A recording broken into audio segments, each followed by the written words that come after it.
Good morning. I'm Robert Strassfeld. I'm a law professor here at Case Western, and I want to welcome you to the second day of the Symposium on Corporations and Their Communities. About 30 years ago, not very far from here,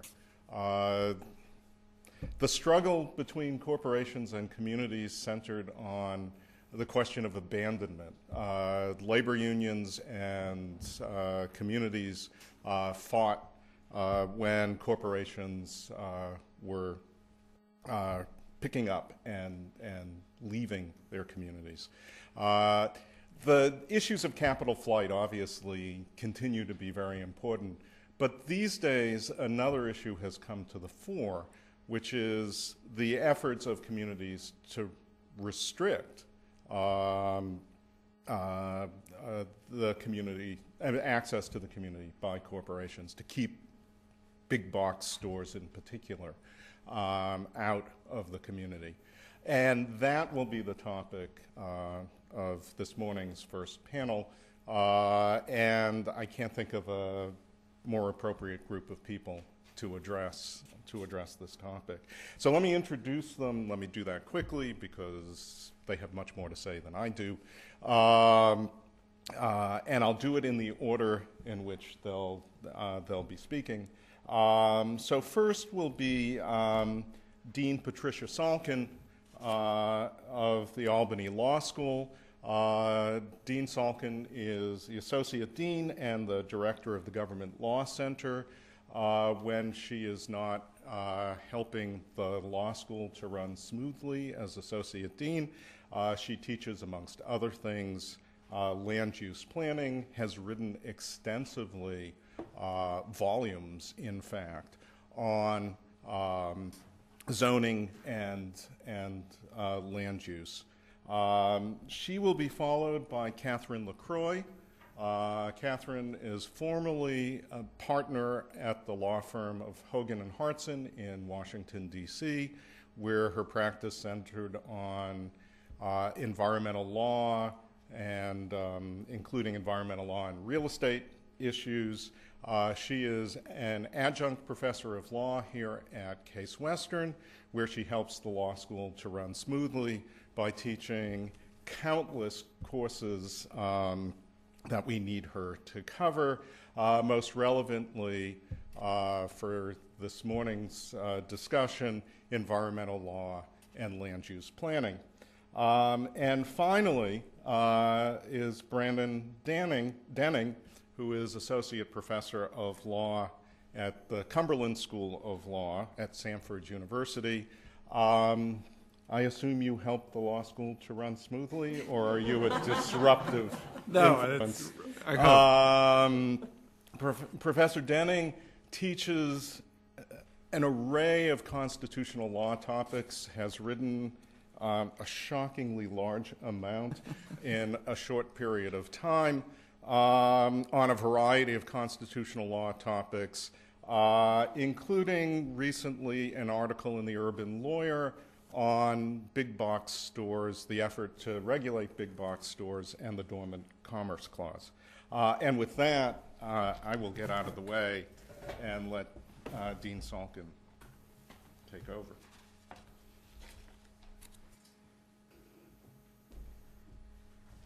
Good morning. I want to thank Adam and the student team here at Case Western, and also the staff for all of their wonderful support in getting me here today. I'm going to focus on what I call formula retail. There's lots of different names that keep going around. There's a group that I'm going to tell you about in a little while called the New Rules Project that sort of expanded our thought process on big box to include all different kinds of businesses that might not be as big, but that might have an impact on community character. So just to start with the basic definition of formula business, we'll call it those that offer standardized services, methods of operation, including chain stores, chain restaurants, and chain hotels. So a lot of what I'm going to talk about today is not just Walmart and Home Depot and Target, but it might be the CVS, the Eckerd, and your small hotel motel chains. The state of Maryland actually offers 4 different categories for these kinds of businesses. The discount department stores, which are known Walmart, Target, Kmart, and they group them by size, about 80,000 to 130,000 square feet. Another group is they label category killers. These are Circuit City, Office Depot, Sports Authority, Lowe's, Home Depot, Toys R Us. Again, they've got a niche market and they sell just certain inventory, and they could really kill the market on the price. And those kinds of stores typically range from 20,000 square feet to 120,000 square feet. Then you've got your outlet stores. You can hardly travel any place these days without seeing the outlet mall. And these are all the stores that sell discount what the high-end retail stores might sell. And those stores are about 20,000 to 80,000 square feet. And then the last category is the warehouse clubs like the BJ's, the Sam's, and the Costco's.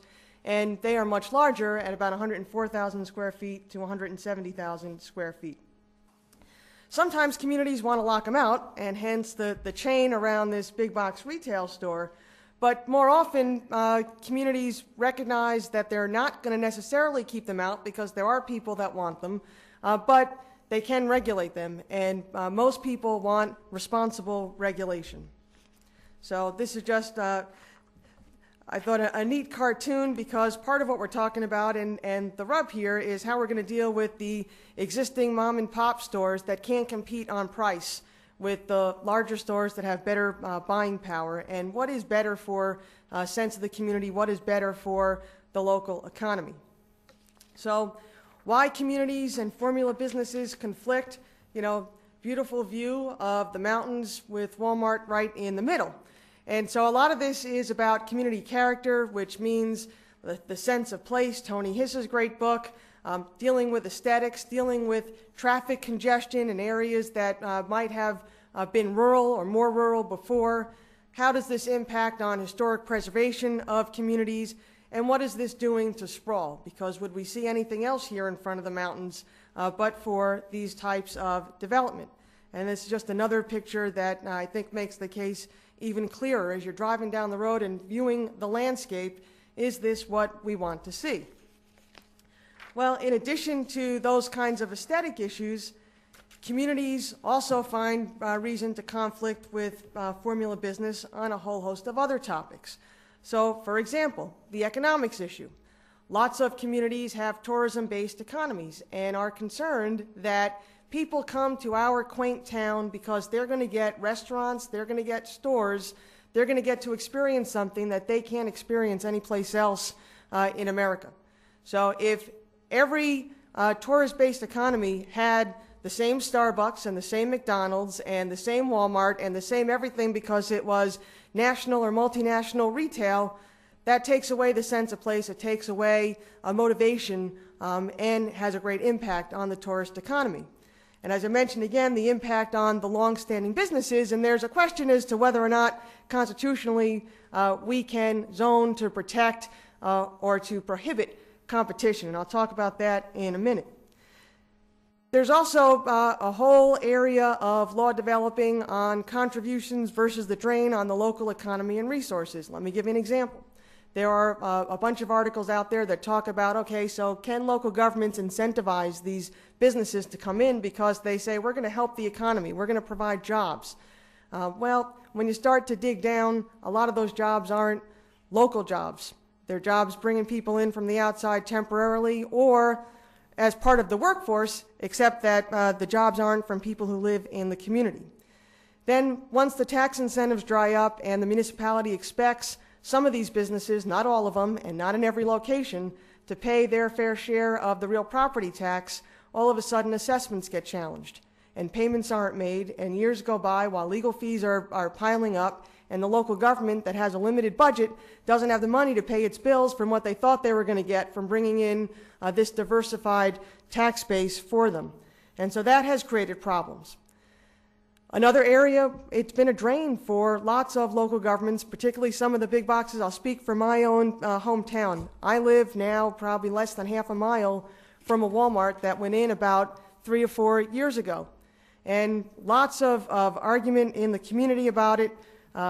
People tried to suck me into fighting the Walmart, which I did not get involved with because taking the high road, our zoning ordinance allowed for it, and our comprehensive plan allowed for it, and I really didn't think we had a solid legal argument, so I didn't want to be seen as part of that group. As a resident who lived less than half a mile away, I wasn't exactly thrilled with it, except that that's what the law allowed, and the law was not going to be changed at this point because people were concerned about a diversified tax base. Well, one discussion item that came up is, well, what about the police department? And everybody said, oh, it's not going to have an impact at all, and just because there's a Walmart, it's not going to increase crime, and we went through this whole big discussion. Well, follow the newspapers, a year and a half later, the police department has had to hire additional police officers specifically to respond to all of the calls at this Walmart. There are guns, there are knives, there are things that we have not had in the community as long as I've been there, for about 17 years. So, you know, I do think that there are a host of other kinds of issues that come up that government has to pay for because government has to be there to provide the police presence. Then a whole other area that is the subject for a totally different panel, but something that is relevant because, you know, everything in land use, all politics is local, as Tip O'Neill used to say. You know, it's what the people think and why the people want government to do something about this. Well, in lots of communities, there's a social equity agenda that disagrees with a lot of corporate policies. For example, they disagree with the wages. They disagree with the insurance, the lack thereof, that some, not all, of these retail formula businesses provide. The idea of jobs in the community or jobs out of the community, anti-union policies, outsourcing, purchasing of policies, using labor from overseas at probably not appropriate compensation levels for human beings. And so, you know, you could get caught up in that, but it's whether or not that's a solid justification for municipal regulation. So I'm going to stick primarily with zoning, with aesthetics, with historic preservation. And again, these are just to refresh our recollection, some pictures to bring back the idea. And again, a McDonald's right at the foot of the mountain. So it's not just Walmart. I'm not picking on big box. This is actually a McDonald's in California in, I don't know if I'm going to pronounce the name of the municipality right, Ojai, O-J-A-I, and because this McDonald's went in October of 2007, this community adopted a formula-based business ordinance in order to make sure that things like this won't happen again. So there are three general strategies that state and local governments might use to regulate the impacts that these kinds of developments might have. There's land use planning and land use controls. We've got specific state enabling acts that give local governments the authority to do this. But then we also have some states like New Jersey and Vermont that have programs and guidelines at the state level specifically dealing with big box. And so, but primarily land use is a local government issue, so we're going to talk about some local laws and ordinances and local programs. There's environmental review, which somebody else, Catherine, is going to speak about this morning. And then we have a host of economic regulations, which again could be the subject of a separate panel, but I want to just mention some of them. These are things that local governments are doing specifically in response to these types of developments. A lot of local governments are enacting living wage ordinances. That's not new. It's been going on for years, but the focus there is on the local workforce. Minority and women hiring requirements for municipal contractors, for projects that are going in. A lot of this comes under the subject of community benefit agreements. And again, a whole day could be devoted to CBAs. I put a paper in your materials that talks about this. This is where the community groups negotiate with Walmart, for example. You want to come in, you don't want us to oppose your application, let's have a separate private agreement between the developer and the community groups. All kinds of issues, who represents the community and whether government should be a party to this, whether government should adopt these CBAs. It's a developing area of the law, but it works when you have large corporations coming in. A lot of municipalities are starting to use economic impact review tools. The focus tends to be on the local economy. Jobs and wages are included. Just some examples of recent economic impact reviews that you can find on the internet. Bennington, Vermont conducts community impact studies for large-scale retail. Carbondale, Colorado does community impact assessments, as does Greenfield, Massachusetts. There are dozens of examples. Some of the factors that these economic impact reviews are looking at: the economic effect on existing retail, supply and demand for retail space, redundancy of retail goods and services offered, job creation, wages and benefits, sales revenue to be retained and reinvested in the community, municipal revenue to be generated, municipal capital service and maintenance costs to be incurred, public subsidies to be used. And again, the economic impacts, because sometimes they may be positive, need to also be balanced with the environmental issues. And then a number of local governments are starting these local currency programs. So in Berkshire, Massachusetts, they have something called the Berkshire Buck. And you can go and buy these local currency at a discounted price, and then when you go to purchase goods in locally owned stores, they take that currency instead of U.S. currency, and they keep that currency recirculating within the community. And of course, the formula retail doesn't like it because they want the corporate dollars going to corporate headquarters someplace outside of the community, and a lot of their employees are not coming from within the community, so they don't want to get paid in the local currency as well. But this is something that more and more communities are exploring, whether or not they want to set this up. So I'm going to pass over environmental regulations and get right into land use regulations. And this is where I'm going to spend my next 10 minutes or so, just talking about how to address some of these issues through comprehensive plans, zoning ordinances, site plan review regulations, historic district ordinances, formula-based ordinances, and then lastly end up on the notion of coordinated review, which is the paper that is also in your materials. So we use our comprehensive land use plans as the basis for supporting our zoning or our land use decision making. So it's important that communities have a plan, that they know what it is that they desire to be, that they take inventory of what they are.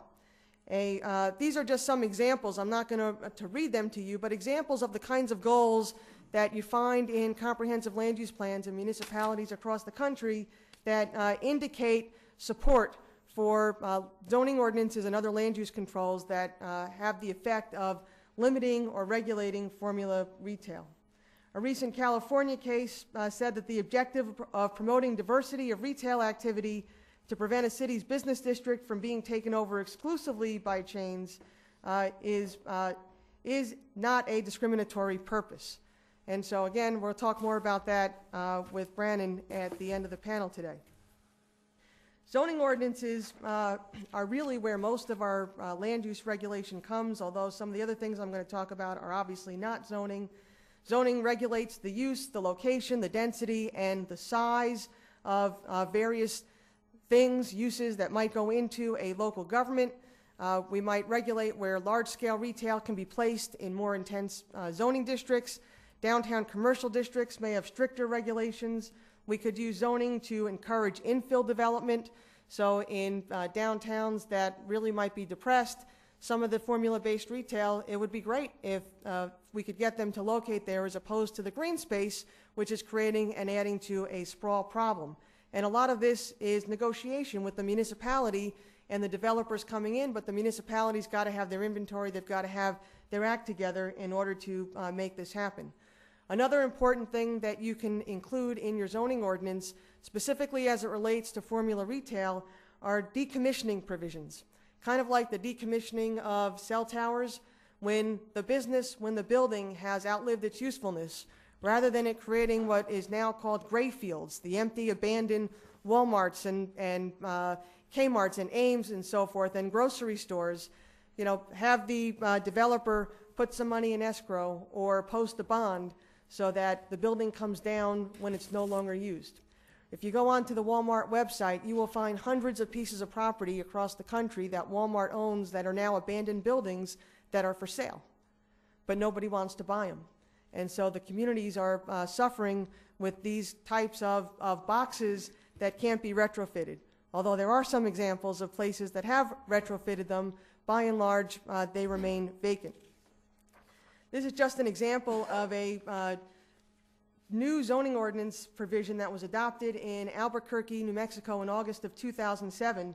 It applies to retail suites that are 75,000 square feet and greater. It addresses appropriate locations, roadway, transit capacity, street access, appropriate design. It does not prohibit large-scale formula retail, but it regulates it. In Palm Beach, Florida, there is a zoning designation under which stores larger than 2,000 square feet, which is everything, and everything that falls under formula retail, has to demonstrate that at least 50% of their customers are locals. And again, this is part of the community character movement, and this was upheld by the court in the early 90s. Site plan review regulations, this works independent of zoning, but it is another form of local land use control.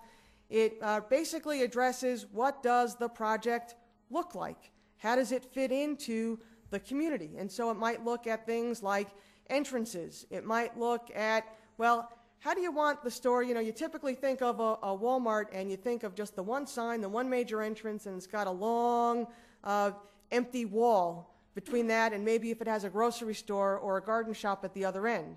Well, the idea of linear stores is just basically putting up facades that give the appearance that there are other stores in here. It looks like a strip mall instead of looking like one standalone big box. You can look at parking spaces, where the parking is going to go, setbacks, sidewalks, berms, pedestrian and bicycle access, community space on the property, exterior lighting, and signage. A whole other area in signage dealing with aesthetics regulation. Courts have upheld regulations where the municipality said, there's one famous case, Lisa's Party City. Party City is trademarked their logo where each letter of Party City is a different color. And the local government said, well, if you're going to be in this area, all the signs have to be in red. And they said, well, that's a violation of the Federal Lanham Act because we've got a trademark on a multicolor sign. And the court said, no, it's not a violation of the federal statute. You can have a sign. The sign has to be the color that the municipality wants it to be. And so, again, that was a victory for aesthetics. In Gunnison, Colorado, they have a site plan review for large retail development that, among other things, looks at building location and it looks at landscape buffers. And they have a provision in there that talks about residential protection. And it has limitations. This, to me, sounds more like zoning than site plan review, but it says that you can't site one of these within 100 feet of an existing residential development. And so again, this is just some visual of the typical Walmart parking lot, but you can have something that looks more like the Kroger store, less parking in front and more parking in back. And so keep the cars out of view. Again, it helps with the aesthetics driving down the commercial corridor. So I've covered that. Architectural and design regulations. A number of municipalities have enacted these detailed regulations specifically for large retail establishments. They often go hand in hand with the site plan requirements. They look at the no unbroken facades, what do the roof details look like with performance-based kinds of criteria. They might have pitched roofs instead of just the flat roofs. They may require that, which again is not the formula retail method, which is architects just give us, one or two drawings, one or two plans, and we're just going to go and build the same thing every place else. Communities are successfully fighting back from that. Landscaping, entryway details, and so forth. This is an example of what our typical unregulated big box retail might look like. And then these are some pictures of what they look like or could look like with regulations. And so the one on the right-hand side is an example of the linear facade. It's just a Walmart, but it kind of looks like there's other shops in there, and it looks like the walkable kind of area. The one on the bottom looks like you're being invited, you're welcome to this place. It almost looks like the corporate headquarters, but it's a retail store, and because they haven't put parking through the entire front like you see most of the time. And the one on the bottom in front of the mountains, again, just trying to get the pitch to go along with the scenery to make it a little bit more aesthetically pleasing. And the one in the top left-hand corner, I just think that if Frank Lloyd Wright had to design a Home Depot, that, here you've got taking into account some of the environmental considerations and the aesthetics. So this is an example of some pictures of how using historic preservation ordinances and laws, you can still cite these formula-based businesses. So this is a Burger King in Paterson, New Jersey, keeping with the industrial feel and tenor of the community. and this is, the bottom is a McDonald's, doesn't even have the golden arches. It's a McDonald's in Freeport, Maine, that's located in a former sea captain's house, which even has changed the menu to serve lobster rolls. But it's just an example of what municipalities can do if your attitude is, we're not keeping you out. That's not where we're starting. We're starting with a discussion of, we don't mind if you're here, but you have to abide by the regulations, and let's see if we can work through this together. Even though the corporations come in, and they come in with their attorneys and say, this is our formula, this is what it's going to look like, we can't not have the arches, we can't not have the sign, we have to have a certain size. It is not true. But for lots of local governments that don't have the money and the time to go through the negotiations and to prepare the memos that say you're wrong, we wind up with things that are not necessarily the way that communities would want them to be.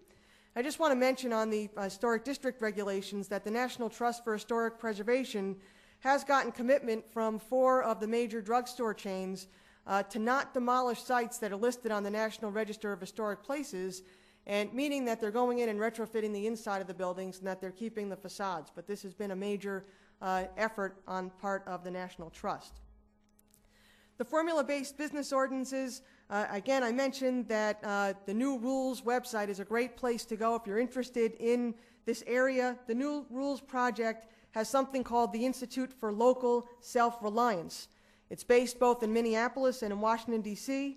Their mission is to provide a conceptual framework, strategies, and information to aid in the creation of ecologically sound and economically equitable communities. One of their initiatives is called the Hometown Advantage, and the purpose is to help expand, develop, and protect locally owned retail businesses. And that's where a lot of the formula-based ordinances are coming from.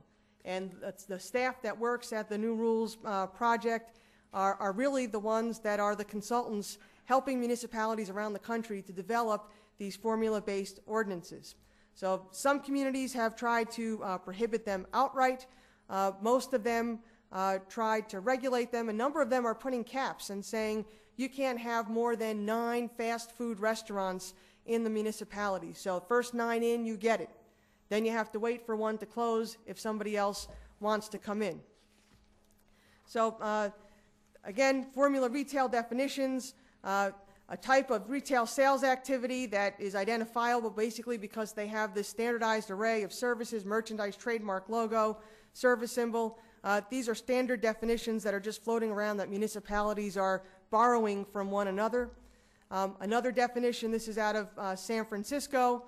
It says it's an establishment which, along with 11 or more other retail sales establishments located in the United States, maintains 2 or more of the following features. So it looks to see, do you have other corporate kinds of establishments that are of the same chain?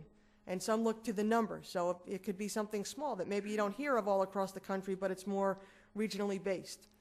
And so, again, these are just examples of the kinds of formula-based business restrictions that there are across the country, the kinds of things that they might regulate. And again, I'm taking this from the bottom listing of all of these municipalities, and I was able to access all of these online, so, and more. They might limit the street level frontage to 25 linear feet maximum. They limit the total floor area to 2,000 square feet, sometimes more. They prohibit drive-through facilities. They limit formula retail to 1 per building. They limit formula retail establishments to 1 per lot, less than 40,000 square feet, and 1 per 20,000 square feet for lots where there are more than 40,000 square feet of lot area. All different kinds of things. These are just basic kinds of general approaches that are then tailored to meet the specific desires of the individual municipalities. Brandon's going to talk more about whether these and other kinds of regulations are constitutional. I think it's a developing area of case law, and these are just 2 examples that we'll talk about later where the courts have reached different conclusions. Of course, the facts are slightly different. And then lastly, another thing that local governments have that can be an effective way to deal with regulating these kinds of formula retail is to look at things on a regional basis. You know, do we really need to have 2 big box retail of the exact same chain, the exact same store that are located in neighboring municipalities and they might be 2 miles apart? You know, there are all kinds of regional traffic impacts, regional environmental impacts, and so forth. Maybe we could start to look at these together, and that's what the Vermont article started to address. Some states provide specific statutory authorization for this, but lots of local governments working together, independent of formalized regional planning entities, have been successful at dealing with this. And Cape Cod Commission, the Vermont Act 250, as I mentioned, New Jersey, also are examples of states that provide some guidance, and sometimes I'll step it up and say more than guidance, some direction, but the direction is something that's a little bit less than a statute. The state of Maryland recently put out a report, a technical report on big box for local governments, giving them some ideas and examples of strategies that they could use in order to effectively regulate this. So my concluding thoughts, communities have a number of tools that are available to regulate the size, the location, and the aesthetics of corporate retail and service outlets. And again, I just don't want lost in all of this that it's not just the major big box, that it's also restaurants, that it's also hotels, that it also could be the retail, the Gap store that is on, you know, on every street in a tourist community where people might rather have jeans or sweatshirts that say something from the locality where they're from, where they're visiting. But whichever regulatory tools a community chooses to employ, for those of you that might get involved consulting or advising municipalities, we just need to go back and make sure that we've got constitutional authority for what it is that we're doing, that we have statutory authority if we need it beyond the constitutional authority, and in many cases the appropriate regulatory authority, because these are the areas where sometimes local governments can go overboard and get themselves into trouble. But by and large, just about everything that I've put up, communities are doing, and they have successfully staved off lawsuits. And again, it's just a matter of degree. So thank you.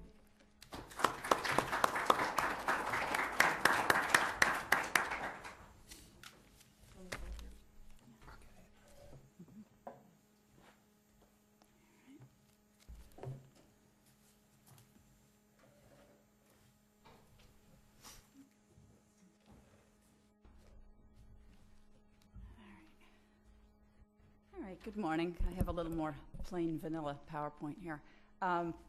Thanks, Adam and the Law Review, for the opportunity to speak today. The symposium has been fascinating so far. I really enjoyed yesterday's panels, and I hope that I'm going to add another element today. So my topic, as it says here, is retail sprawl and the environment. We've sort of, each of us avoided the word big box just to sort of make it elevate the discussion tone a little bit.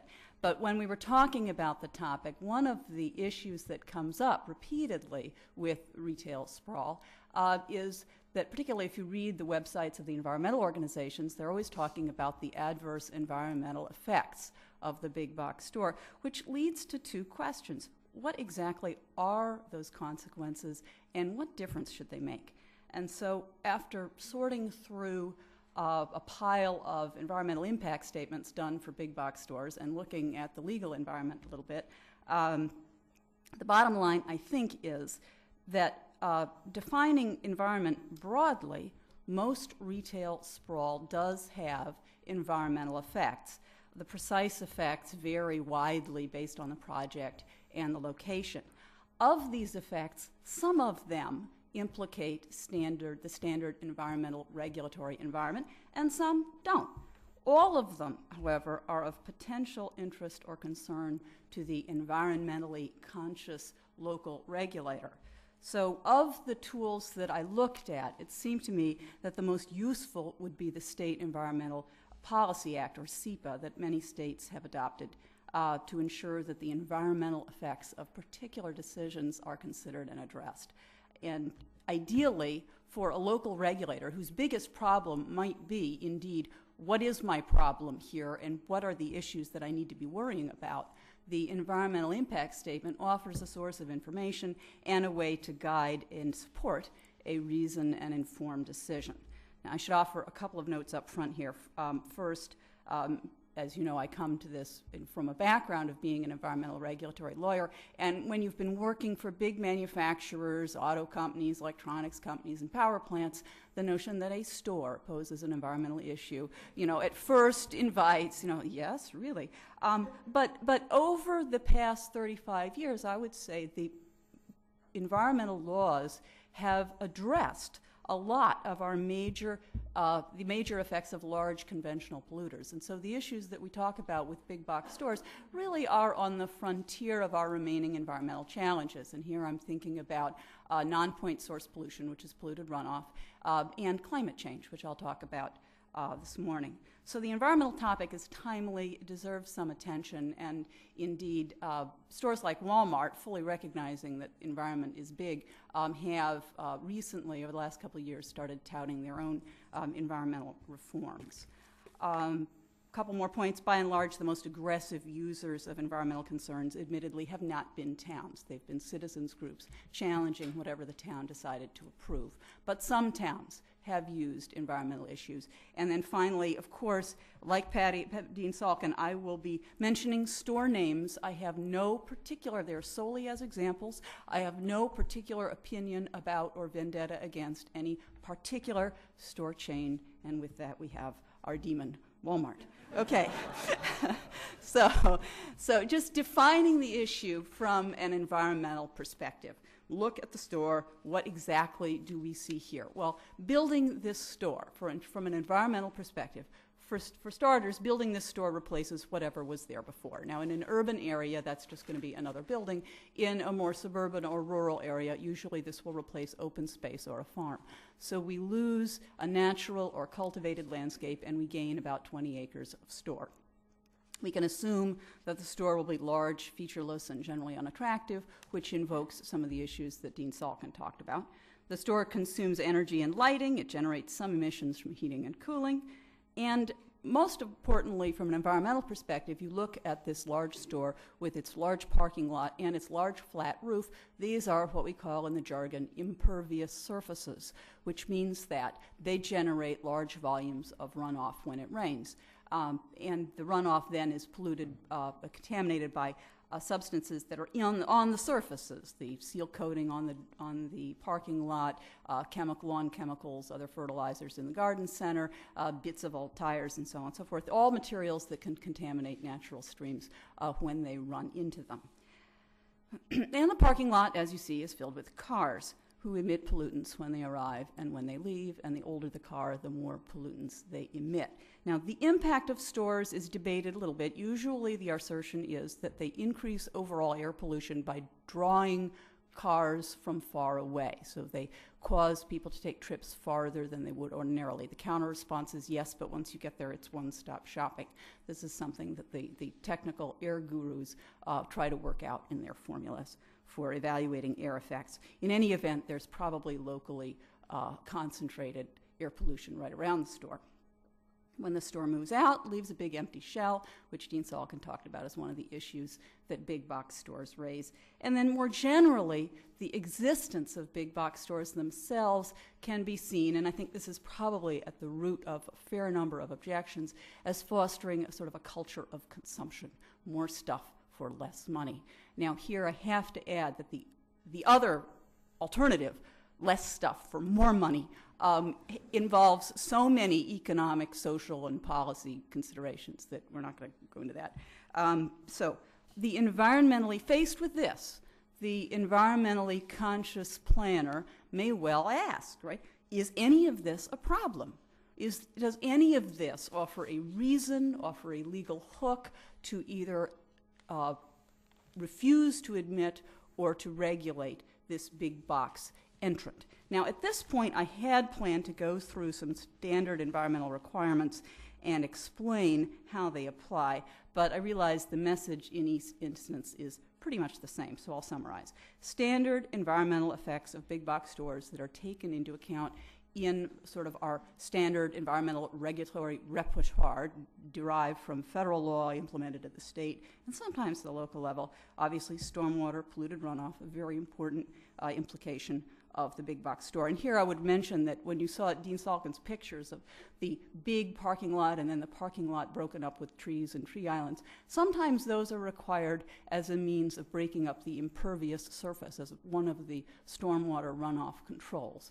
And hidden beneath those planter boxes are various mechanisms for channeling and retaining rainwater.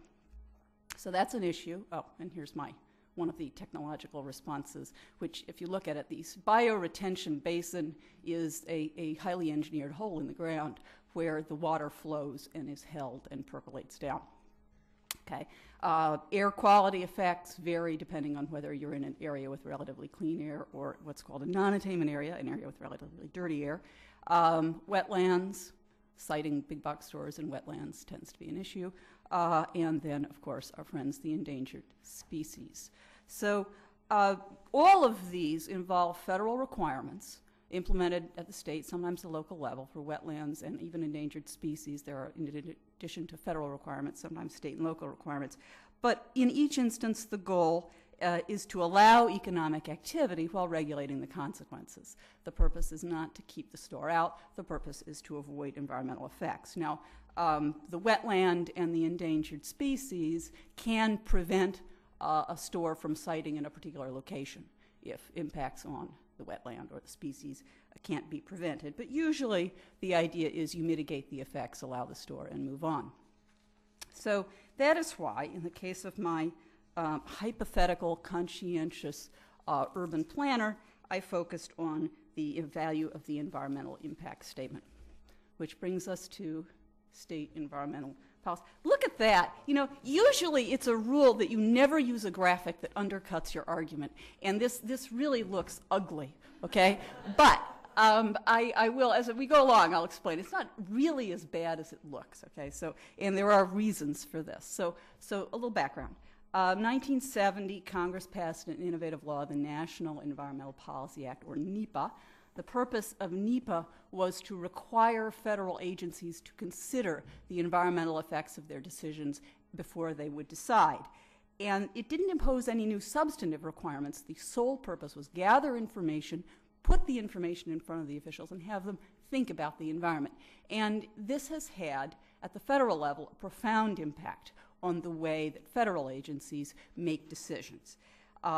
So following the example of NEPA, at least 15 states have their own environmental policy acts modeled on NEPA, which we call state environmental policy acts, or SEPAs. And they follow generally the same model as NEPA with some significant differences. So for instance, on my hideous slide, there are in fact 3 different processes portrayed. The first step is there a possible environmental effect? If no, you're done. That's the top bit. If there might be, but you're not sure, then you go to the middle, which is the short form environmental assessment.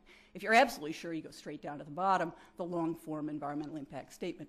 And they tell you how long each of these takes. The first step can take 5 minutes if the answer is no. The second step, they say 3 to 12 months, the environmental assessment. The third step, 1 to 2 years, the environmental impact statement. Okay, so that one is ugly, down at the bottom, all those little boxes. Now, in most states, a SEPA covers only state action. That is to say, a state regulatory agency has to make a decision, issue a permit, whatever. Then you have the environmental impact statement requirements. So for instance, in Wisconsin, where the state issues stormwater permits, then the state considers the impact of a store as the permit is being considered. In 6 states, even the regulatory actions of local governments require environmental impact statements if there's likely to be an environmental effect. So if the big box store requires a zoning, rezoning, a variance, even just a building permit, you might need an environmental impact statement.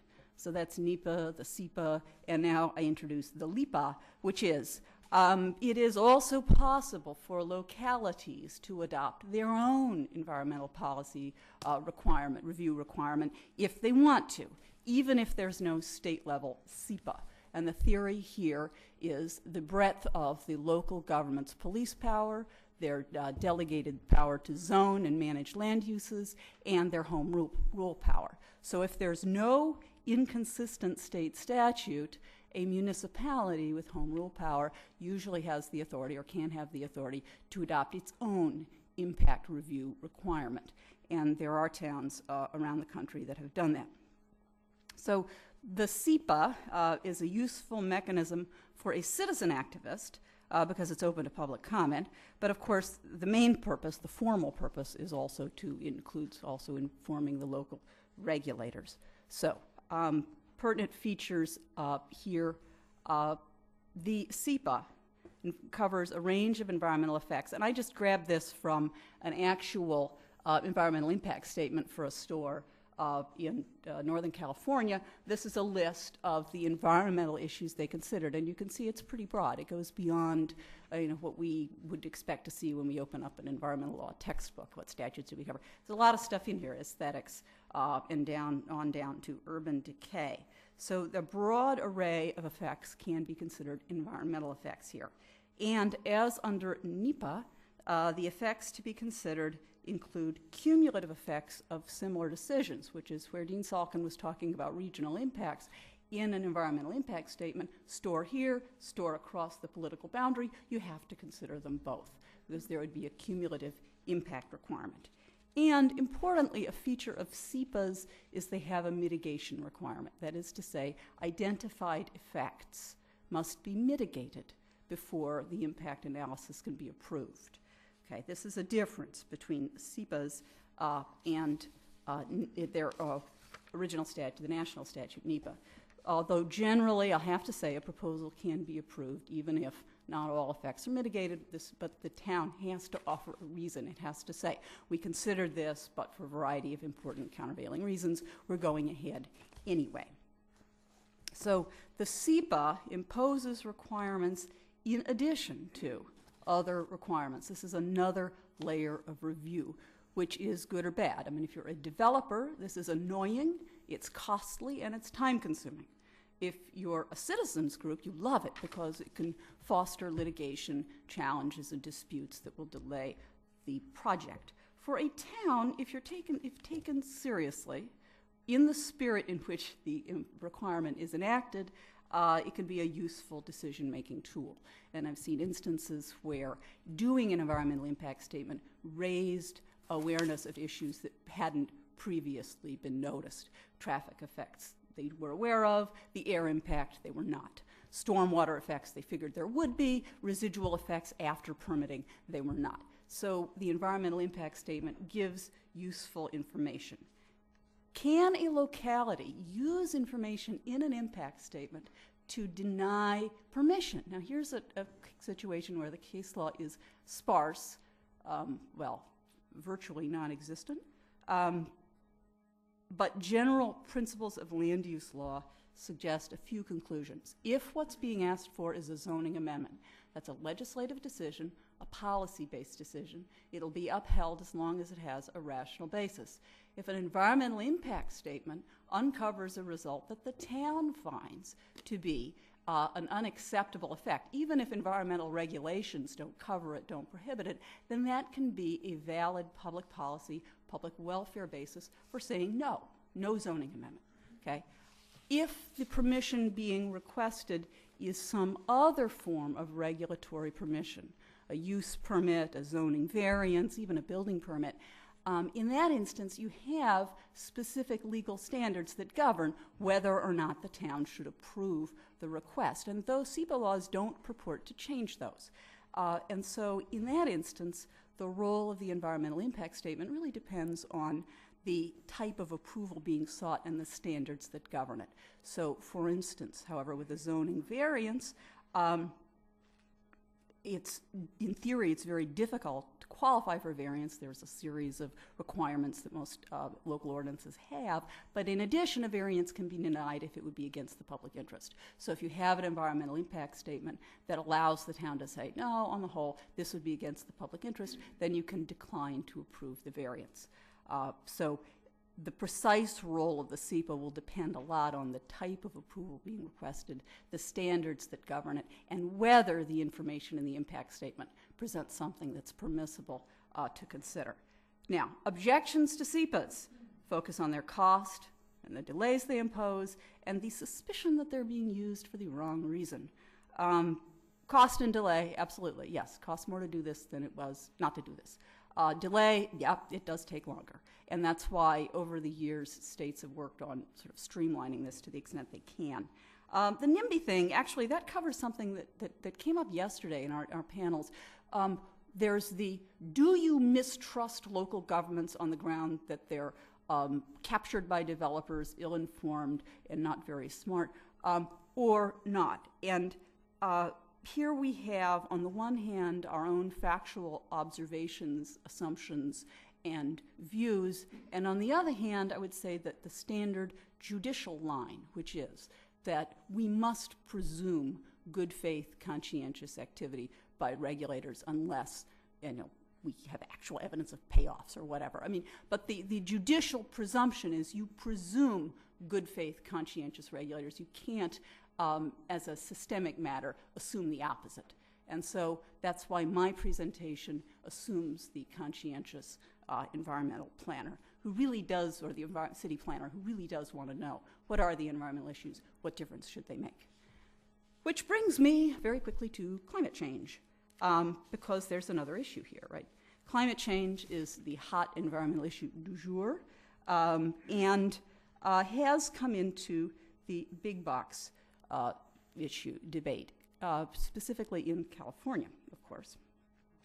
California has a SEPA, doesn't look any nicer, any prettier, any shorter than the North Carolina one, I know. But it does require, as other SEPAs do, consideration of environmental effects of decisions, and they specifically include climate change. And also, as well, California has a recent state statute directing the state to reduce total greenhouse gas emissions statewide by a particular time, 2020. So over the past year or so, there's been a lot of climate change-related activity in terms of local planning in California. San Bernardino, the state attorney general recently reached a settlement with the county for the county's failure to address climate change in its plan, in its growth plan. And there are a number of lawsuits filed, mainly by a group called the Center for Biological Diversity, challenging decisions to approve Walmarts in particular on the ground that the environmental impact statement didn't adequately consider climate change effects. So, what does this mean? Well, the California laws, like the rest, environment is defined broadly, effects include cumulative effects. What are cumulative effects? Effects that are individually limited but cumulatively significant, which is kind of a textbook description of effects that have caused climate change. And there's a growing scientific and judicial consensus that even tiny effects on the environment can contribute to climate change. If so, climate change considerations in an environmental impact statement, and I just sort of grabbed this list from the website of the Center for Biological Diversity and just included the ones that are possibly relevant to a store. The impacts that you might need to consider are pretty wide-ranging, and a recent impact statement conducted for a Walmart in Suisun City, California, includes all of this in its evaluation of climate effects of the store. So what does this tell us about the last step in the process? Evaluation of alternatives, identification of mitigation measures. This step is required so that regulators can take the information and say, okay, now what? Right? What's the point of all this? What are we going to require now? And here, again, I have a list of suggestions from our friends at the Center for Biological Diversity. Alternatives, which means do a different project, basically, or mitigation, same project, but change it. Select a location to reduce traffic, put it near a bike route, tap into local mass transit. I look at that and I say, right, my 64 cans of cat food and my baby stroller are going to go home on mass transit with me. But But this is an alternative that has been identified. The green building, the more energy efficient store, the store with the windmill in the parking lot. This is the kind of thing actually that Walmart is working on now in their green initiative, not only for a green image makeover, but also to cut costs. And actually, this sort of ties in again with our panel yesterday. One of the things I'm curious about in the corporate governance context is, given some of the views yesterday about corporate governance, how do we consider and address the issue of the responsible corporation? What do we think of that, and how do we explain it if we think they're only interested in shareholders' short-term returns? Store can change various other practices, transportation practices. Walmart has placed an order for energy-efficient diesels, redesign of the diesel engine to improve energy efficiency for their diesel fleet in future years.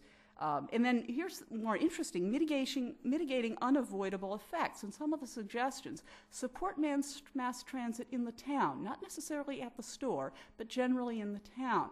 Retrofit buildings nearby, not your building, but other older buildings. And this is sort of a whole open door of interesting ideas, and Dean Salkin cautioned this is where towns get into trouble. And for land use gurus, this is where you run into what are called Nolan and Dolan exaction issues. You know, how far can we go? Saying, yes, you can do this as long as you do all this other stuff. None of this will prevent a store from being built, right? I can't imagine any of these chains abandoning California. But it will slow the proliferation of retail sprawl. And just in, what about other states? Well, a lot of other states are adopting climate action plans. Other states have SEPAs.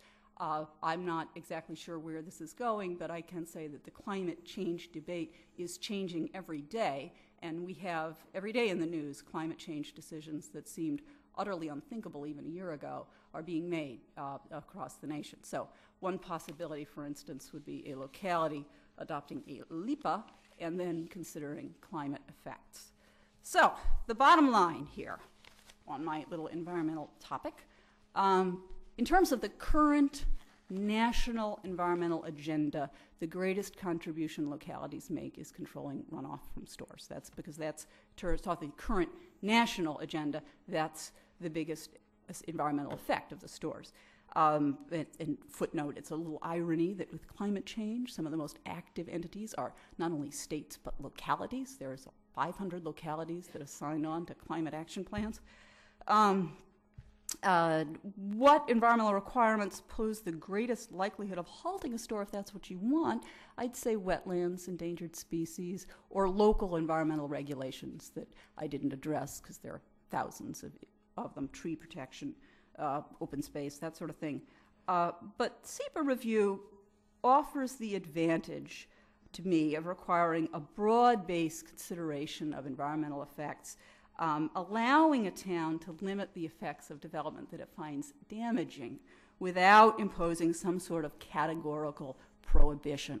This strikes me as a more nuanced approach that works better for a municipality that is trying to balance a variety of considerations. And with any luck, at the end of Dean Salkin's suggestions and mine, we go from this to this? Well, anyway, okay. Thank you very much.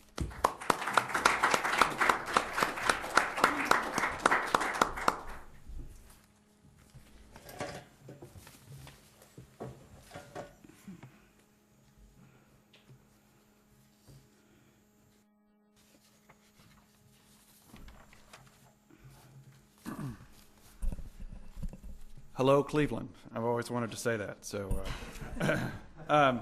seriously, I appreciate the hospitality of Adam Griffin and the students and the faculty. This has been wonderful. It's my first trip to Cleveland, and it snowed, so that's great. But what I'm going to do today is I'm sort of the diversity on the panel. I'm going to describe the seamy underbelly of some of these local land use controls that implicate constitutional problems that I don't think have been adequately addressed yet in the courts, although there's some indication that these suits might become a more frequent occurrence.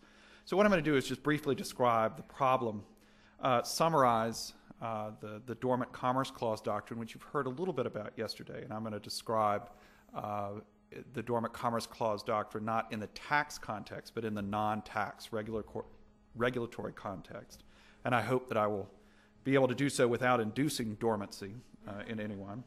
I want to mention the cases, and luckily there are just a few, just really a handful of cases here that address this problem. I'm going to also explore the question a little bit about why this claim, which initially when I began to look at it I thought would be a really robust one, has failed to catch fire in the courts, and then offer a few observations about possibilities for the future.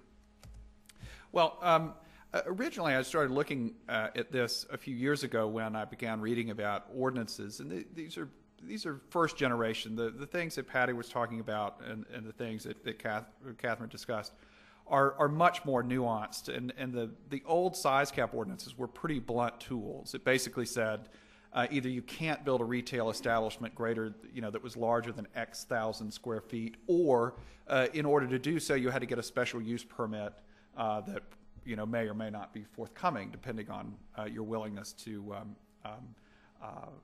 sort of comply with the rules and regulations that the locality imposed.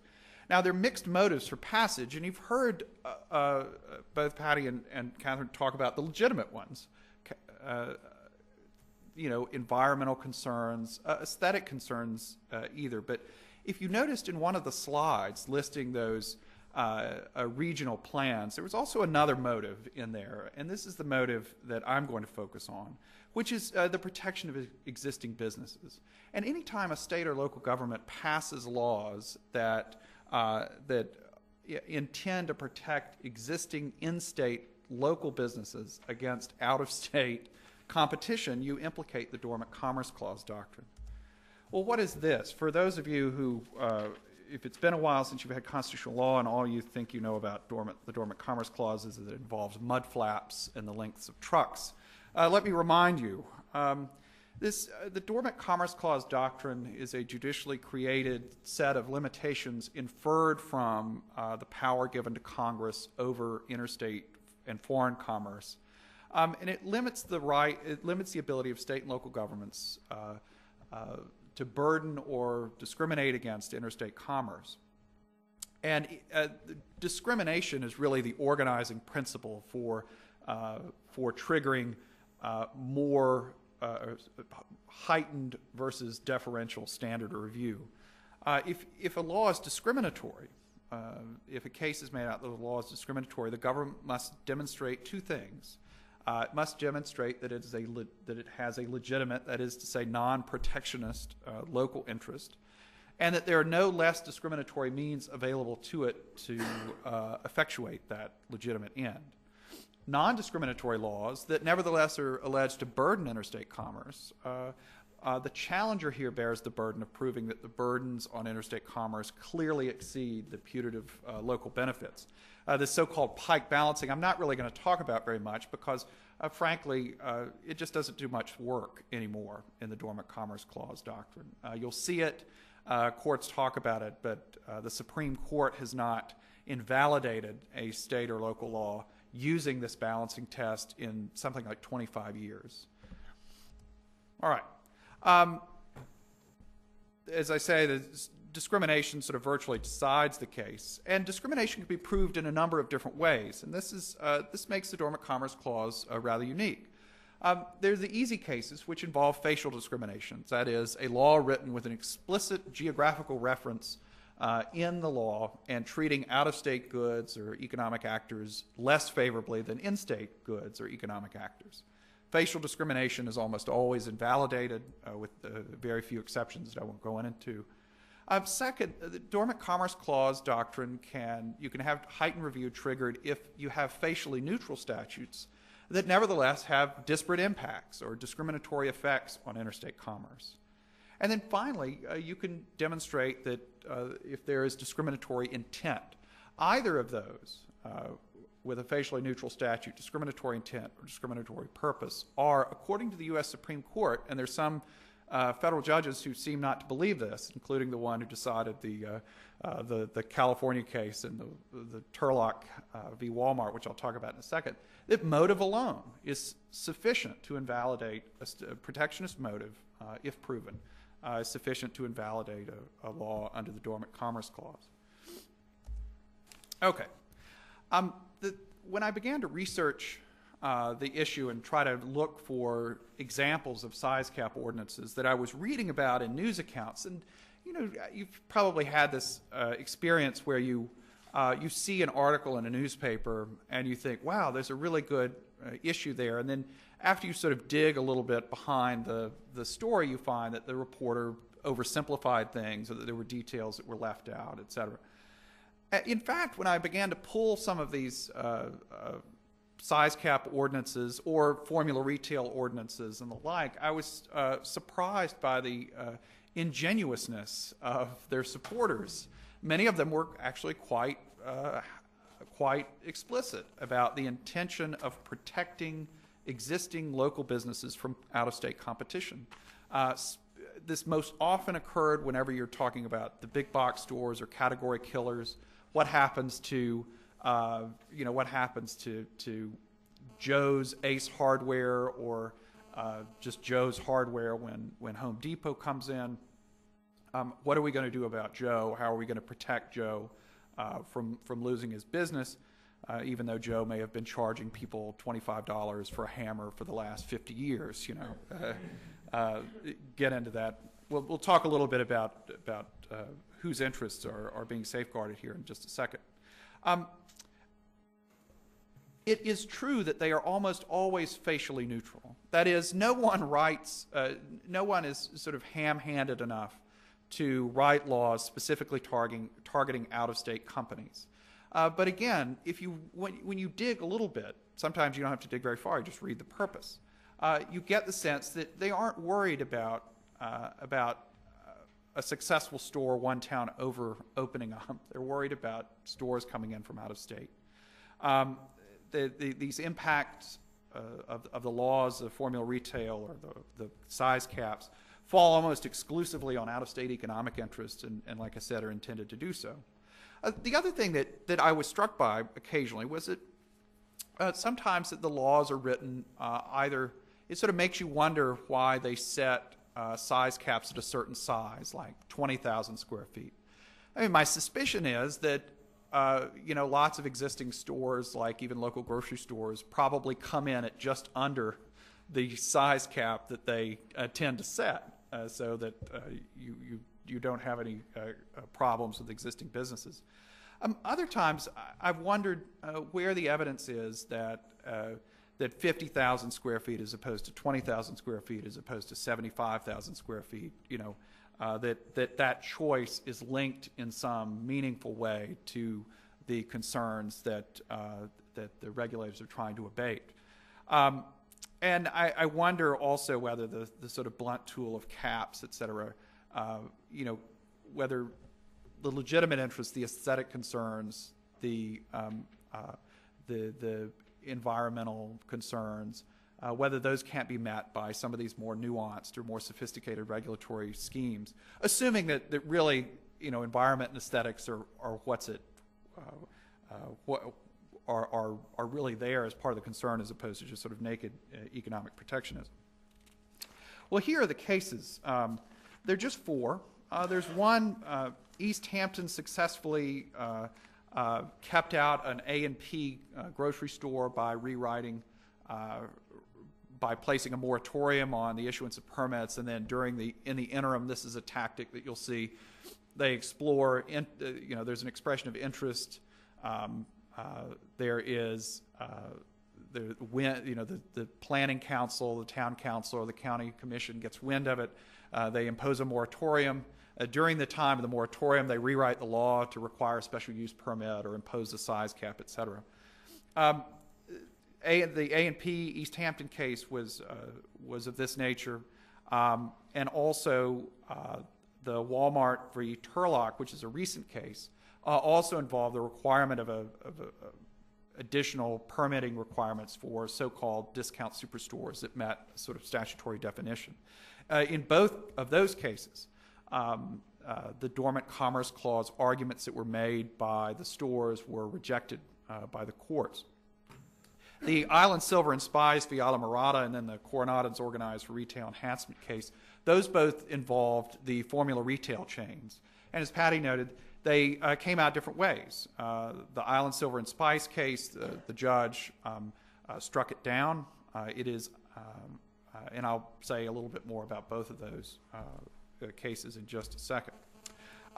In the Turlock case, as I mentioned, Turlock, California had imposed this discount superstore ordinance and had required, it sort of was really trying to keep Walmart out, particularly I think one of the big issues in California has been competition by Walmart and other Target and some of the other that have a large grocery component to the superstores, and that a lot of the existing grocery stores were feeling sort of pressure. Now, Walmart, of course, the ordinance was not facially discriminatory, so you had to argue either discriminatory effects or discriminatory purpose. The court rejected both, despite evidence, pretty clear evidence, I think, that the intention of this law was specifically aimed at keeping Walmart out. And the judge dealt with this by simply saying, well, no Dormant Commerce Clause case from the Supreme Court has ever invalidated a state or local law solely because of evidence of protectionist purpose. Now, that's just not an accurate statement of the law. And so the judge inferred from that doubt that protectionist purpose was a sufficient condition to result in invalidation. Again, it's not a correct statement of the law. The judge is being disingenuous. Was it enough that the law should have been invalidated? I'm not so sure. Although it was a pretty the evidence of protectionist purpose was pretty blatant, I thought, from the record. And this is the record that was these were the facts that the judge reported in the opinion. On discriminatory effects, it's harder to know. For reasons I'll talk about in a second, it's not clear. The Supreme Court has never been clear which sorts of effects are discriminatory or how discriminatory they need to be. But there are some cases that suggest that if you strip competitive advantage, if you invidiously level the playing field so that out-of-state producers are forced to sort of compete with one arm tied behind their back with local producers, that's sufficient. Now, the judge in the Turlock case said Walmart had presented no evidence that it would be harmed by not being able to locate or not being able to build as big a store as it wanted to.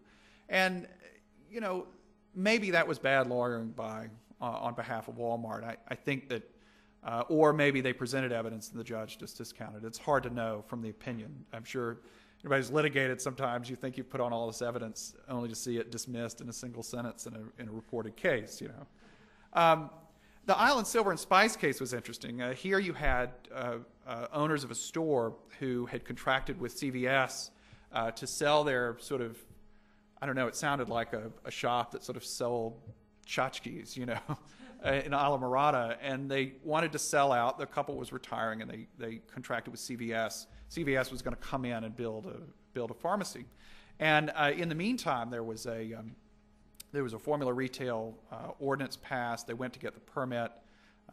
They were denied permission. They argued that since there was an exception for professional services and there would be a pharmacist in there, that they fell under the professional services. The relevant body agreed and then reversed itself like a week later and then amended the ordinance to ban, to specifically say that pharmacies were not included in the professional services exemption. As a result, CVS pulled out, and the couple lost, the chance to really make money on their store, and were left without. They couldn't run the store. Nobody wanted to buy the tchotchke shop that they had run for those many years, and they couldn't. And the only other businesses that would want the kind of space that they had would have been chain stores, which were now sort of off limits. The judge in that case, however, struck it down. It said that there was proof of discriminatory or protectionist purpose. Apparently this was passed, and there was a deposition reported in the case in which Somebody said, well, as I understand it, we passed this because, so-and-so didn't want the McDonald's to come in. You know, as the plaintiff's attorney, I'm sure they were very grateful to get that kind of testimony. Further, so they applied heightened scrutiny. Remember, just because you present prima facie evidence that there's a discriminatory purpose or discriminatory effects, the burden just shifts back to the city to show legitimate interest and no less discriminatory means. The city's argument was, well, look, Isla Morada we want to remain a funky little Keys beach town, and CVS isn't consistent with that. And the judge rejected that on a couple of grounds. He said, "Are you kidding?" He said, "We don't have any historic district. I mean, this isn't Key West. There's nothing here to protect. There's no, we don't have any distinctive identity that's worth defending." So, and then he noted that a lot of different chain stores, the county had the regulatory body had taken the position that retrofitting an existing store didn't implicate this retail. So there were a lot of chains. There was even another pharmacy, which also makes you wonder about what was going on in sort of the background. There was a chain pharmacy, like an Eckerd's or something, that had been put in somewhere because the building had sort of changed hands. It had been an existing pharmacy that had sort of sold out and then converted to a chain. And the regulatory body's position was that, well, there was continuity there. It wasn't changing the nature of the business. Okay, so why are these Dormant Commerce Clause claims failing? I mean, the Isla Morada case is on appeal. The judge's opinion, the reasoning on the Dormant Commerce Clause, he just sort of looked at it and said, yeah, this is discriminatory, and struck it down. I would, if I were the couple, I wouldn't be cashing, their damages check yet. I think the 11th Circuit might well reverse the case and remand it.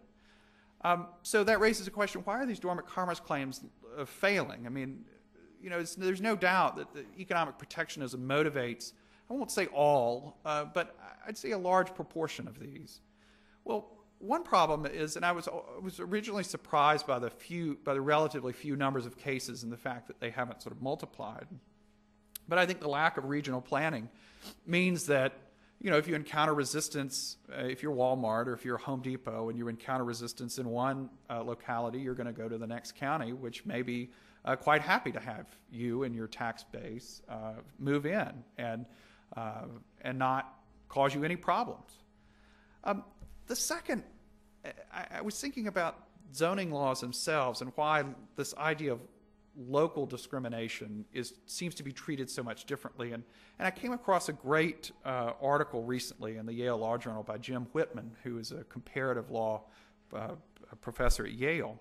And he was talking about the difference between Europe and the United States in terms of competition laws, in terms of our attitudes towards retail.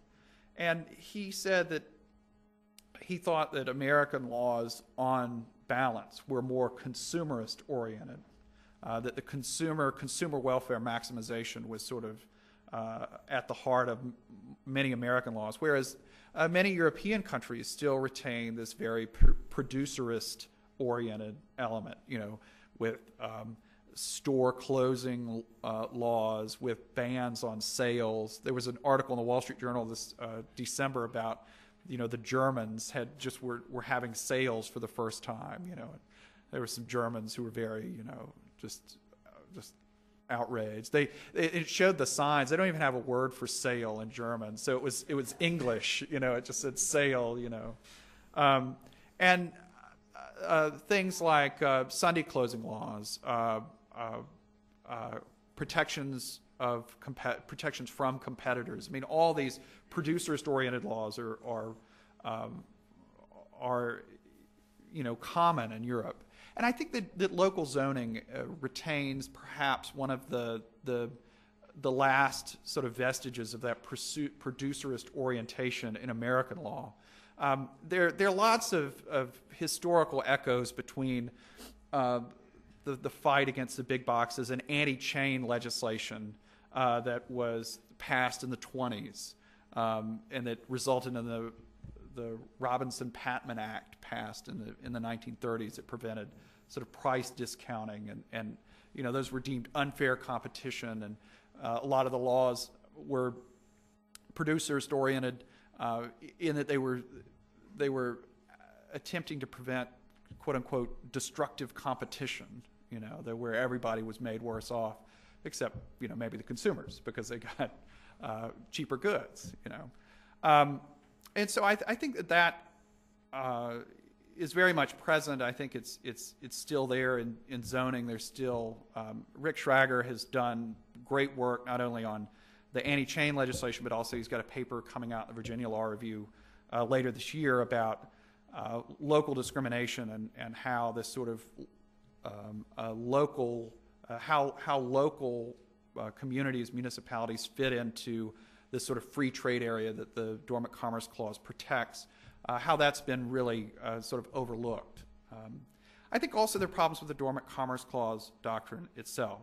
As I mentioned, the problem of local discrimination is a difficult one because if a municipality passes a law that attempts to keep out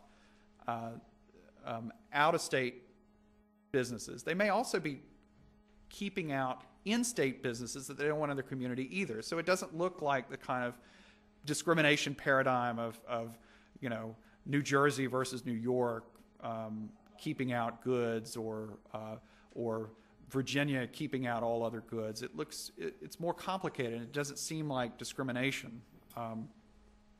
I think that the problem of discriminatory effects that I alluded to earlier, that it's just not clear what effects count. There's a case called Exxon v. Maryland from 1978 in which the court rejected a challenge to a Maryland statute which prohibited oil producers from owning retail service stations. So if you were a producer or refiner, you had to divest yourself of all your retail service stations. Now, it just so happened that Maryland didn't have any producers or refiners. And so all of the producer refiner-owned gas stations were out of state. All of the locally owned gas stations were owned, or the non-producer refiner-owned stations were owned by Maryland residents. And there was complaints that the producer refiner stations were getting their gas, this is back in the early 70s, were getting their gas before the non-producer refiner stations. And the court said, well, you don't have the right to operate your business any way you want to. And the market that is protected by the Dormant Commerce Clause is the market that's protected, not individual firms. And I have no idea what Justice Stevens meant by that sentence, but it's a convenient one to cite if you want to reject a discriminatory effects claim, like of the sort that that Walmart and other big box stores tend to bring. I think Exxon was probably wrongly decided, but it's not going away anytime soon. Similarly, discriminatory purpose. How do you prove it? How much proof is required before you demonstrate that there was a discriminatory purpose motivating? I mean, bracket for a second doubts that people have expressed about whether it makes sense to talk about the purpose of a multi-member body. I frankly think the difficulties on that score are less pressing when you're talking about a local board maybe of half a dozen people. And certainly when you have the meeting and every single person is standing up saying, yeah, I'm glad we're doing this because, we've got permits pending from Home Depot and Petco and all these places. We just need to get this done so we can, chuck them in the trash can. I mean, that evidence is pretty compelling, I think. But courts, I think in part because of the suspicion of making purpose inquiries generally and the difficulty specifically with the lack of guidance from the Supreme Court about how you discern purpose, how you suggest what it is, all combined to make those claims difficult to bring. Also, I think land use lawyers are not very familiar with the Dormant Commerce Clause, and so framing these highly fact-specific kinds of challenges, I think, are sometimes they don't pay very much attention to them. They sort of throw them in, but really they're focused on, seeing whether the all the statutes were complied with, whether the local and regulatory authorities had the authority to do what they were doing, and these are sort of afterthoughts. Well, what does the future hold? Who knows, right? But I think that that there's some trends that may make these claims even harder to win. One is the U.S. Supreme Court. I mentioned in my question yesterday to Morgan, the court is taking more and doing more with the Dormant Commerce Clause doctrine in the last few terms than it has done probably in 10 years. I think there's a lot of sentiment on the court for continuing to sort of trim the doctrine and specifically narrow the definition of what constitutes discriminatory. That may mean, and one possible place that the court may be headed is simply to say, look, there's facial discrimination, and then that's it. We're not going to get into these close questions about whether facially neutral laws with discriminatory effects or discriminatory purpose, what they are, how you prove it. Go to Congress, get a law passed if you're unhappy, if you feel like you're being disadvantaged. Maybe the court won't go that far, I don't know, but there's certainly, there are at least 2 votes now. Justice Scalia and Justice Thomas will always vote against a Dormant Commerce Clause claim. So, if you're a litigator, if you're thinking about having a case before the Supreme Court that involves a Dormant Commerce Clause, you're 2 down already, and that's and other members of the court are sort of ambivalent. Prospects for size caps, I think size caps are probably going to be replaced by these much more nuanced regulatory schemes. That's probably a good thing. I think that as the focus shifts maybe from exclusion to integration, let's say, integration in the sense of integrating these stores into existing communities, integrating them into the sort of sense of place that communities retain. I think, I'm hopeful enough. You're right, retailers aren't going to abandon California. At the same time, I think that their communities can work creatively to address their legitimate concerns, and maybe there'll be 1 or 2 cases that say, no, you can't do it just because you want to protect existing businesses. It would serve as a deterrent, sort of that the parties end up bargaining in the shadow of some favorable case law that says, no, just because you want to protect all the existing businesses from out-of-state competition doesn't mean you can try to exclude or burden businesses that are coming in. Prospects for retailers, if the economy continues to contract, I don't know that you'll see as much expansion, and maybe the lack of expansion or the slowing of expansion will see some of these conflicts abate. And then finally, one thing that actually may, I think, trigger different kinds of challenges is whether these continue to be acted at the local level or as has been discussed in a few states, whether states are going to step in and try to mandate certain kinds of zoning requirements or mandate size caps or mandate special use permits for stores of a certain size. You're seeing, I don't know where many of those proposals are. I know that they've been introduced. I think if this occurs, then I think you might see some more challenges, and challenges that look more like ordinary Dormant Commerce Clause challenges, where a state is actually acting to keep out-of-state or to burden, the entrance of out-of-state companies into its state. I think that judges may recognize that a little more. One other thing about the economy, I wonder whether if the economy really contracted and people found themselves with less money to spend, whether whether these discount stores maybe sort of get a reprieve from the constant barrage of criticism they've suffered, because I think it is true, and that as ugly and unpleasant as shopping experiences they may be, you can buy a lot of stuff for a lot less money, and I just wonder whether how that will play out if again we continue to sustain a kind of economic contraction. But you all have been very attentive. I appreciate your sitting through that, and look forward to your questions or comments. Thank you very much.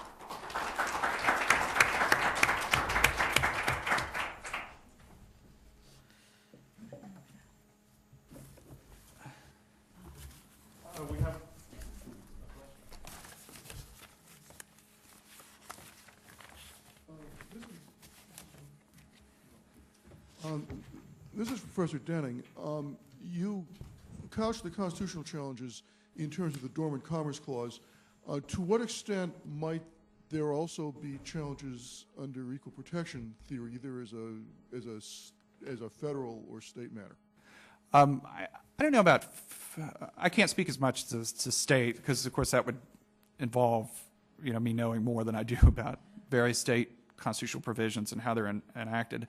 I would say that you do see equal protection challenges, and almost always they're uniformly fail. I mean, the assumption is that that these will be examined under a rational basis standard. There's no fundamental right implicated here, and as you know, the standard for rational basis is basically there's no review at all. So it's legitimate to regulate in the interest of as an exercise of police power, and it's not irrational to think that you would protect the environment, protect the economy by limiting the entrance of the stores. So you see them, they generally failed. I think that's why they failed in the 1920s against chain stores eventually, and I think that's why you started to see these reshaped as Dormant Commerce Clause challenges.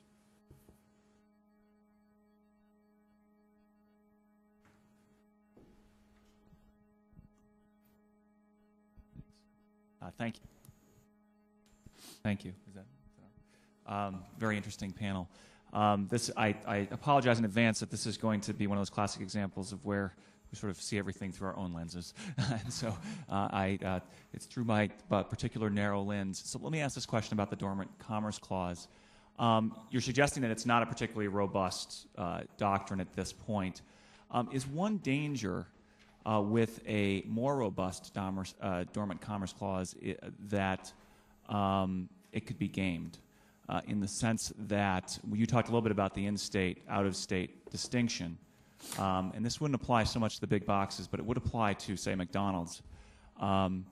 Could large enterprises organize in such a way as to create a federal case simply by incorporating elsewhere?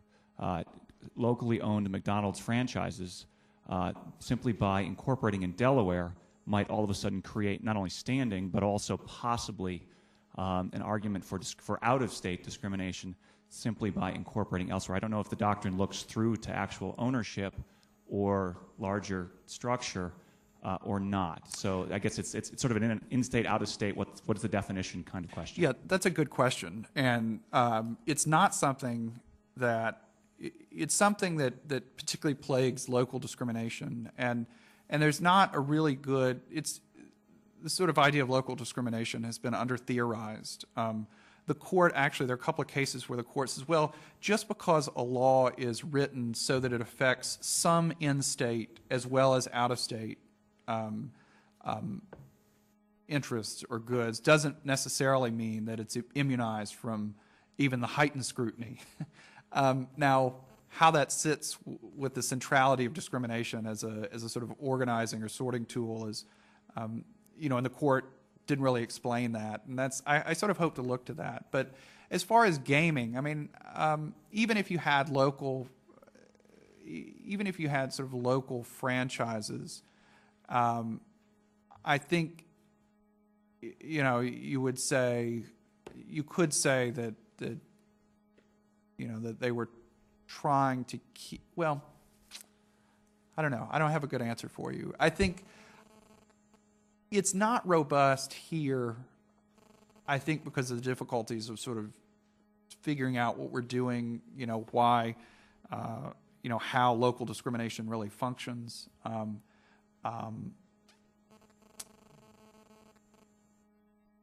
don't know. That's a great question. And I don't have a good answer, so I'll stop.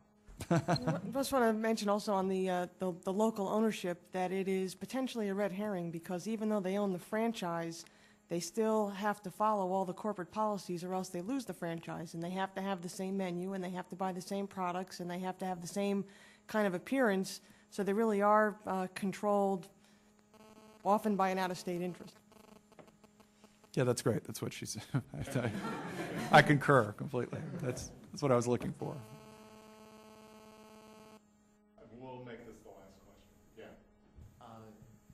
I guess with the partial exception of some of Brandon's presentation, the one big interest that I found missing from this discussion is the interest of consumers, particularly poor consumers, because obviously I actually live across the street from a Target. I noticed that while I appreciate the savings that I get there, people who make half or 1/3 of what I make a year, they appreciate those savings a whole lot more than I do for understandable reasons. And so I think it's clear that poor consumers are severely hurt if this is a truly protectionist ordinance that keeps the businesses out. But I wonder, would they not even be potentially significantly hurt even with the ordinances which don't keep them out completely but merely increase their costs, thereby increasing the price that they charge the poor, thus making this kind of regulation a form of redistribution from the poor to the more affluent, who are, at least according to surveys, more likely to be concerned with aesthetic issues or sort of new soft environmental issues. Like, I think the poor are equally concerned with the rich ones, would actually get poisoned by environmental issues, but where it's just a matter of,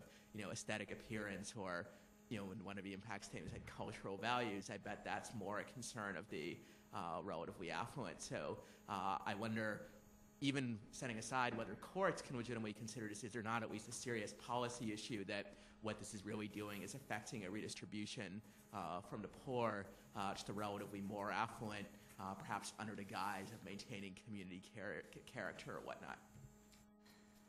I would venture a guess, anecdotally, that if at the beginning of your question you said poor communities that lived across the street, I think that most municipalities probably would say, okay, you can cite the retail or the formula-based business in less affluent communities because they're not coming out and telling the local government, we don't want it. I think it's part of the political decision-making process. I don't think it's right from a social justice standpoint, but I think that lots of policies and lots of things are out there say, inner cities, when you want to do infill, these are great infill projects. So if it's a consumerism issue and if it's that the residents in a particular community, an inner city community who might be less affluent, want it, I think government is giving it to them there. I think that it's in areas that maybe are more middle America where the communities are telling their municipal officials we don't want it. I'd like to add something to that. Your assumption is by increasing the cost of citing the store, we increase the cost of goods within the store. I think it's more likely that we just reduce the number of stores. There's a wonderful statistic that since 1980, sort of average square footage, per capita square footage of retail space has quadrupled. And if you think that cyber commerce emerged around the same time, I think what you have to conclude is we have a drastic oversupply of retail space, which is confirmed by what happens with the stores. They come in, they sell for a while, somebody else builds one, everyone goes to that one. So all the empty stores tells you that we have a store oversupply issue, and that might be the greatest effect of these requirements. I think we're going to have to stop there. Thank you for a very interesting.